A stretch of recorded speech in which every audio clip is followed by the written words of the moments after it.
Küçüklüğün altına olmalıdır, ama dolmaq olmaz. Yəni baza küçüklüğün altına dolmur, ancaq həmin hissə baza ilə örtülməlidir, yoxsa atmanız olacaq. Bu arada manikürü mən etməmişəm. Xanım öz diblərini parçalamışdı, təəssüf.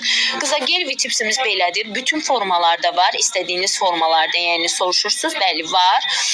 Və gördüyünüz kimi dırnağın tam iki kənarından oturmalıdır dırnağa. Necə ki tipsini seçirik eyni qaydada. Bu tipsi qızlar tam dibdən işlənilir və baza ilə işlənilir, kle ilə işlənilmir. Yəni dırnağın bütün səthinə kle ilə işləmək olmaz bunu. Elə bunun özəlliyi də buradadır, qalıcılığı da buradadır ki, baza ilə işlənilir və mükəmməl bir nəticə əldə edirsiniz. Və qızlar, bunu da sizlərlə paylaşım.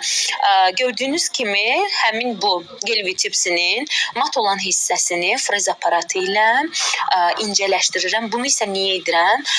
Həmin dibə yerləşdirdikdən sonra orada qalınlıq olmasın, tam dırnağın üzərindən incə şəkildə gəlsin deyə, yəni qalınlıq qalmasın, sonradan yonmaq məcburiyyətində qalmayaq deyə. Bu şəkildə yonuram, incəldirəm. Və bu hissəni yonduqdan sonra, çünki dediyim kimi incələşsin, içərisinə bazanı qızlar bu şəkildə qoyaraq, baxın, bu şəkildə dibə yerləşdiririk. Bu şəkildə qızlar çəkirik üzü aşağı, çox rahat üsuldur. Dibi də görürsünüz, dib incə şəkildə qalır və quruduruq. Təbii ki, üst forma qurudan aparatımızla quruduruq. Qurutduqdan sonra isə qızlar artıq üst hissəsini 240 olan pilka ilə ya da bafın sərt tərəfi ilə götürəcəyik, matlaşdıracağıq. Əgər alt hissəsindən baza axıbsa, kisilə aşağı doğru çəkib bütün dırnağın iç hissəsinə yaya bilərsiniz. Və gördüyünüz kimi qızlar, yenə də bu hissədən frez aparatımızla plamya başlıqla götürürəm bir azca. Əgər qızlar göstərdiyim üsulda iç hissəsini və üst hissəsini ilk öncədən yonmasanız, burada biraz dip hissəsindən çox gedəcəksiniz. O da müştərini biraz incidə bilər. Ona görə biz öncədən yonub sonra yerləşdiririk. Və çox sərt pilka ilə deyil, 240 pilka ilə yüngül şəkildə üzərini azca götürürük. Qızlar, çox az, yəni çox götürmək olmaz. Burada mən pilkanı çox basınc etmirəm dırnağa. Matlaşdırmalıyıq bəli və biraz da formasını dəyişirəm. Mən burada niyə forma dəyişmirəm? Sadəcə olaraq qısaldıram.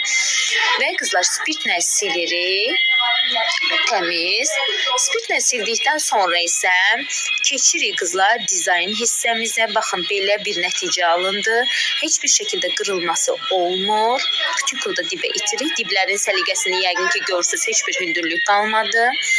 Və qızlar, burada isə artıq biz gel lak qarışdırırıq. Hər hansı bir çəhrayı rənglə həmin bu rəngdə olan neon pigmentimizi qarışdıracağım. Bunu da sizə göstərirəm. Ümumiyyətlə hər zaman deyirəm qızlar, bizim videolarda bir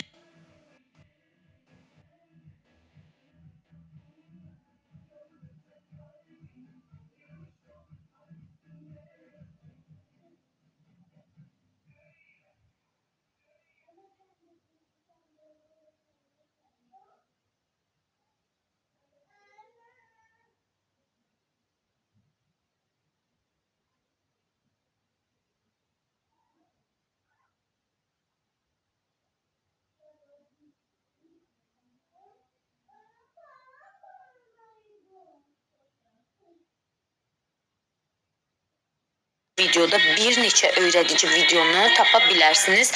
Həm də ən incəliyi ilə, ən xırdalığı ilə yararlı videolar tapa bilərsiniz. Burada isə qarışdırdıqdan sonra ombremizi edirik. Və ilk öncə incə şəkildə yayırıq. Bunu qoyub 30 saniyə qurutduqdan sonra artıq biraz çox götürürəm həmin hazırladığım kraskanı. Bütün kraskanı götürüb az yayıram. Birincində qızlar çox yayıram, çünki birincində az olmalıdır. Yəni baxın, bu qat incə olmalıdır. İkinci qatda isə artırmalıyam. Yəni keçid bu zaman yaranır, düzgün şəkildə keçid. Və bu şəkildə ombremizi edirəm. Qızlar, bir videoda artıq bütün texnikaları göstərmiş oldum. Ombreni belə göstərmiş oldum. Mən əminəm ki, bu video ilə siz bu ombrenin texnikasını belə çözmüş oldunuz. Və yenə də bunu quruduruq.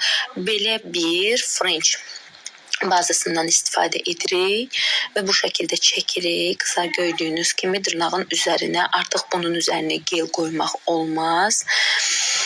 Və bir damla da qoyuram yenə də bu şəkildə bazanı və çevirəcəm. Yüngül bir Apex toçkası yaradacağım təbii ki. Və incə kislə ilk öncə kənarlarına yayırıq ki, kənarlarında boşluq qalmasın. Və çeviririk. Çevirdiyimiz zaman isə incə kislə Apex toçkasını bu şəkildə yaradırıq. Gördüyünüz kimi baza birazca, necə ki baza bərkitmədə edirik, eyni qaydada.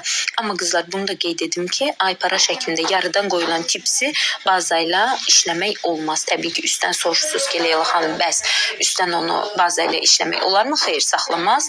Bu dibdən olunur deyə saxlayır, altında baza saxlayır. Amma həmin aypara olan normal gellə işlədiyimiz tipsini saxlamayacaq təbii ki baza. Amma bu çox qalır qızlar.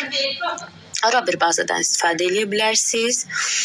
Gördüyünüz kimi qızlar, həmin bunu quruduruq və bafın ən yumşaq tərəfi ilə dırnağın üzərini baflayırıq qəşəngcə. Bafladıktan sonra isə qızlar, spirtlə silib topumuzu tətbiq edirik dırnağın üzərinə. Bu isə boyanın topudur. Boyanın topunun parlaqlığı və qalcılığı mənim çox xoşuma gəlir hər zamanki kimi. Topumuzu da çəkirik. Çəkdikdən sonra çevirirəm mən və sonra göndəririk qurumağa. Təbii ki, 120 saniyə qurudursunuz topu. Əgər yaxşı qalcılığı olsun istəyirsinizsə, qalın etmirsiniz topu və belə bir görüntünü əldə etdik. Maraqlı, gözəl, mükəmməl bir nəticə və bunu ombresiz də işləyə bilərsiniz. Təbii ki, sırf rəngli baza çəkərək və yaxud rəngsiz şəffaf baza çəkib üzərindən digər süd rəngi və yaxud kamuflaj gel-lak çəkərək işləyə bilərsiniz. Qızlar, öpürəm sizləri. Videonu bəyənib və qayd etməyi, yorum yazmağı unutmayın. Bol ruziniz olsun.